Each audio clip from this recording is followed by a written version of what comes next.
You're too kind to quarrel. You should not rely on it, cousin.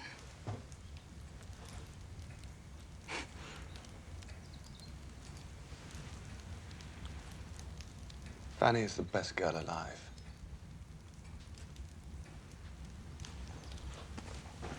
It's 4-1 on Little Scott, and Remnant beat Swallow by 2 lengths in the second meeting at Newmarket on Monday.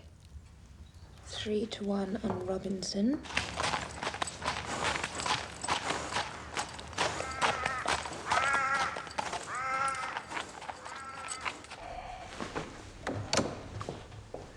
Ah, my dear. Yes. Where's Edmund? In the breakfast room, sir. With your aunt? Yes. I shall be with you in a moment.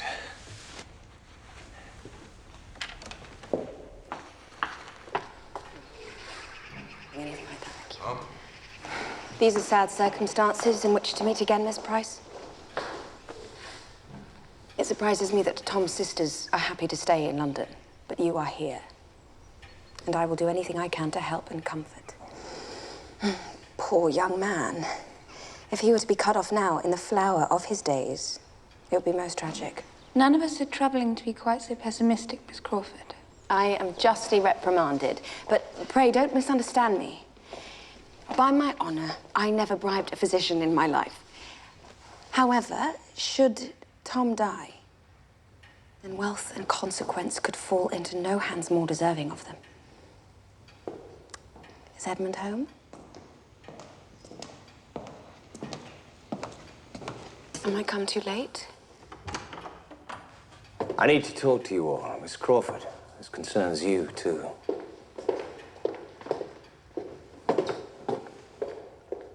My dear, I have to ask you to be brave. I'm very sorry for it. Julia? Julia is safe with our cousins at Richmond. Oh. Last week, I received a letter from an old friend in London. It contained a good deal to concern me about our daughter, Maria. Oh. I had no choice but to act immediately.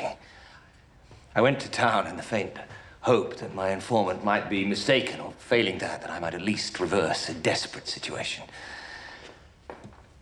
I need hardly say that I have been disappointed. Maria has left her home and her husband. No. No, this cannot be. Flagrantly, publicly, an utter contempt for our family's honor. A complete disregard for each and every one of us. She has run away with Mr. Crawford. Oh. Oh.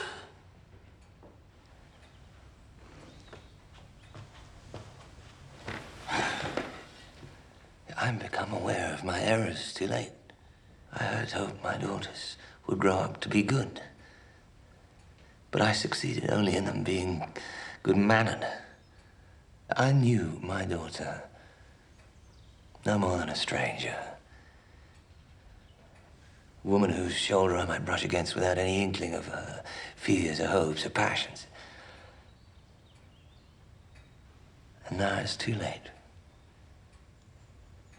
Her character is destroyed. Did you notice nothing at the time? Were they so very discreet?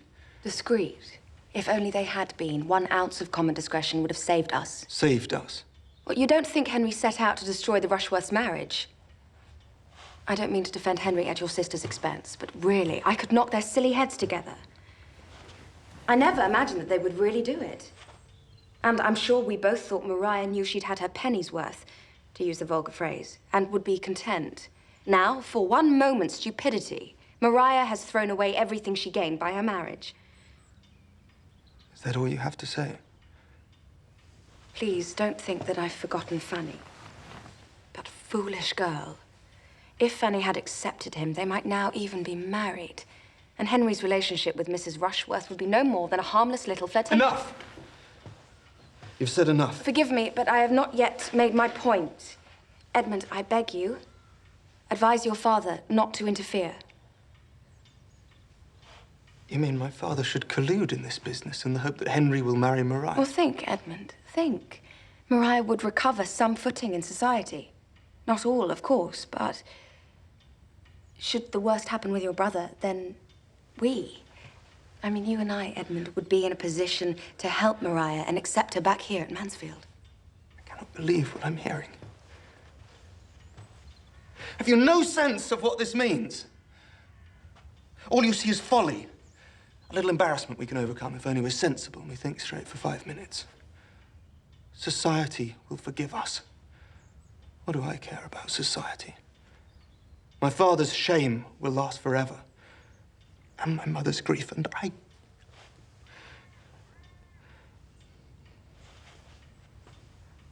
The woman I thought I loved doesn't exist. She was a figment of my imagination. So much the better, you may say. I have less to lose. But I'd have lost you 1,000 times rather than see you for what you really are.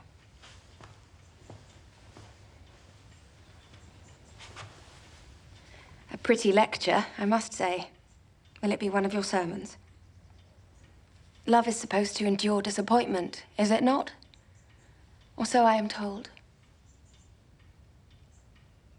Goodbye, Miss Crawford.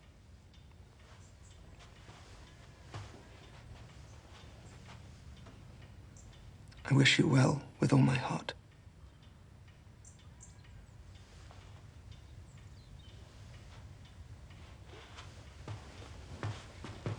Edmund!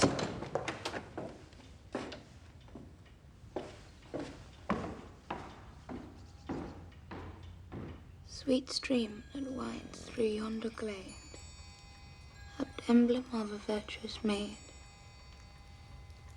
Silent and chaste she steals along, far from the world's gay busy throng, with gentle yet prevailing form.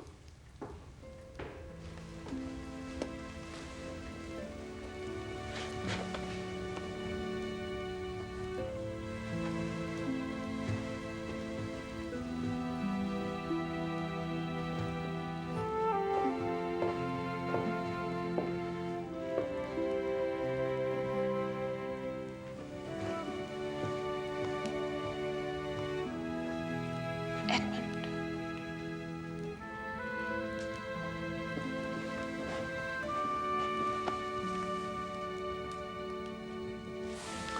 How I was deceived.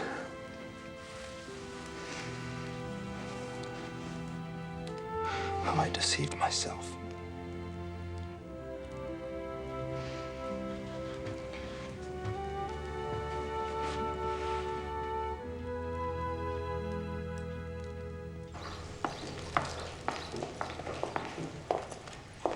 This is all you're doing. You think of nothing unknown but yourself. If you'd have accepted Mr. Crawford, none of this would have happened. Mariah's letter shows her to be deeply unhappy, Sir Thomas. So unhappy, I cannot but hope if you were to go to her, she might be persuaded to leave Mr. Crawford and return home. Mr. Rushworth would not have her, Mum. I mean to say she might return here. That, I fear, is impossible. As a daughter, Mariah may count on me always to secure her comfort and protection. Further than that, I cannot go. Even her mother doesn't expect it. You mean Mariah is to be sacrificed for the sake of niceness? I mean nothing of the sort. If you feel it is your duty, Mrs. Norris, to be Mariah's companion in her grievous situation, then you may feel free to go.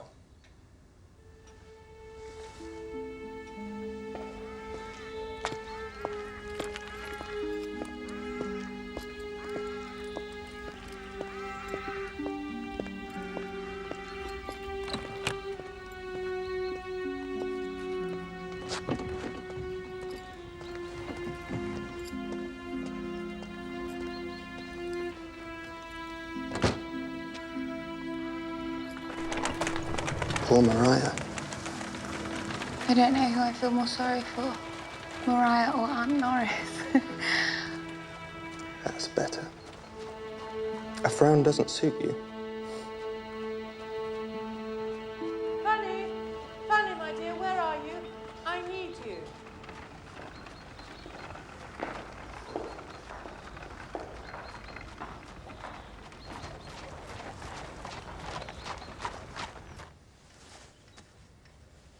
Which should I use here, Fanny? The purple wool or the maroon?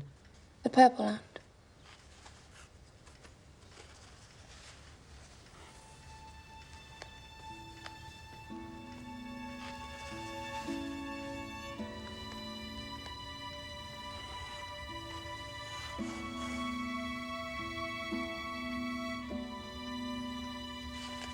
Damn it if Fenimore didn't come in last again at Newmarket.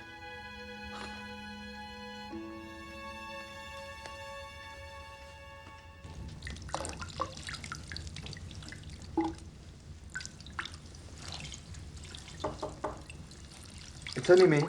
Edmund, come in. Oh, sorry, I No, didn't realise. really. Come in.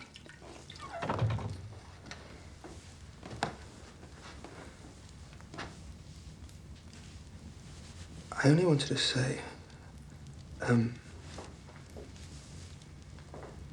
what was it I wanted to say? It wasn't about us going riding tomorrow, was it? Yes, that was it. That was it. I just wanted to be sure you hadn't forgotten. I hadn't. Well, good. Glad.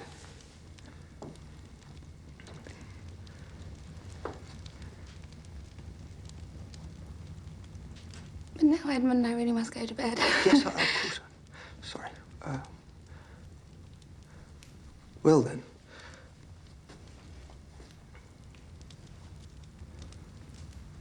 Good night, Fanny. Good night, Edmund.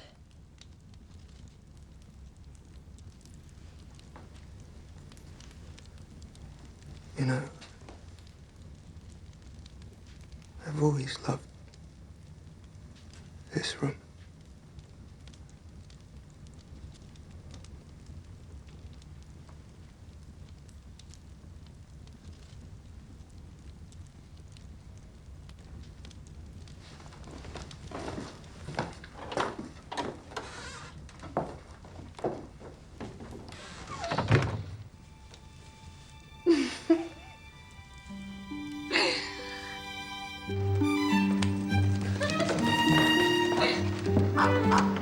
Fanny, I really do need to talk to you.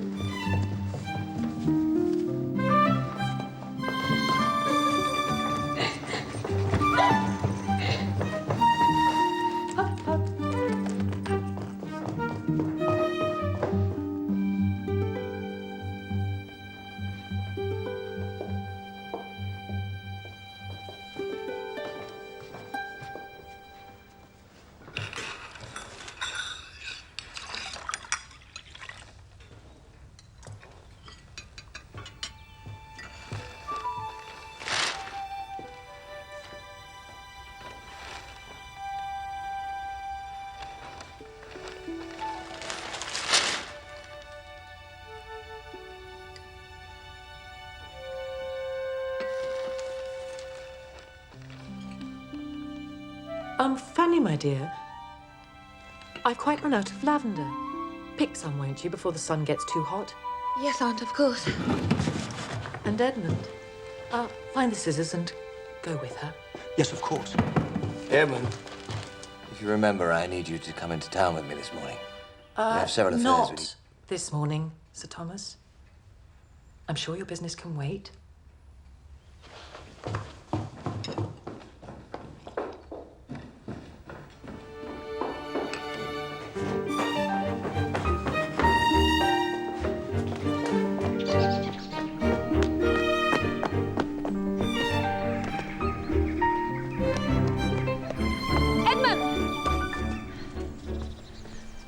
Fanny. Your father. It was nothing.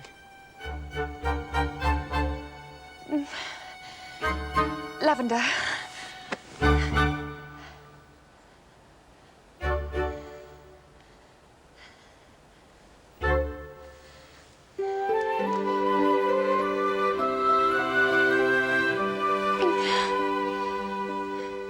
I love you. I was blind. Forgive me.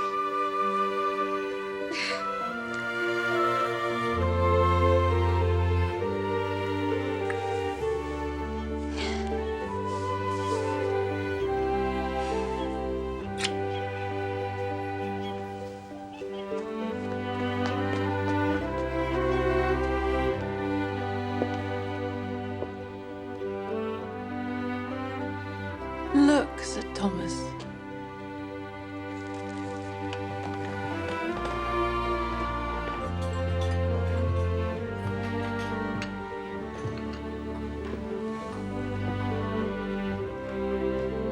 Now perhaps Edmund will at last think to ask Fanny to marry him. Ask Fanny to marry him?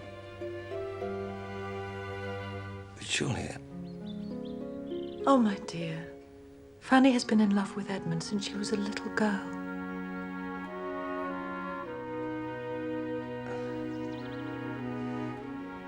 How is it the poet describes a wife, Sir Thomas? She's heaven's last best gift, my dear.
Edmund and Fanny have learned a new dance.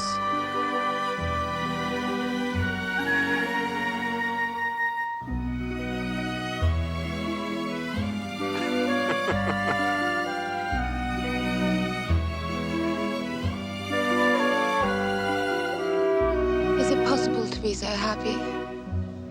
Yes. Let's make it our business, Mrs. Bertram, to be happy ever after.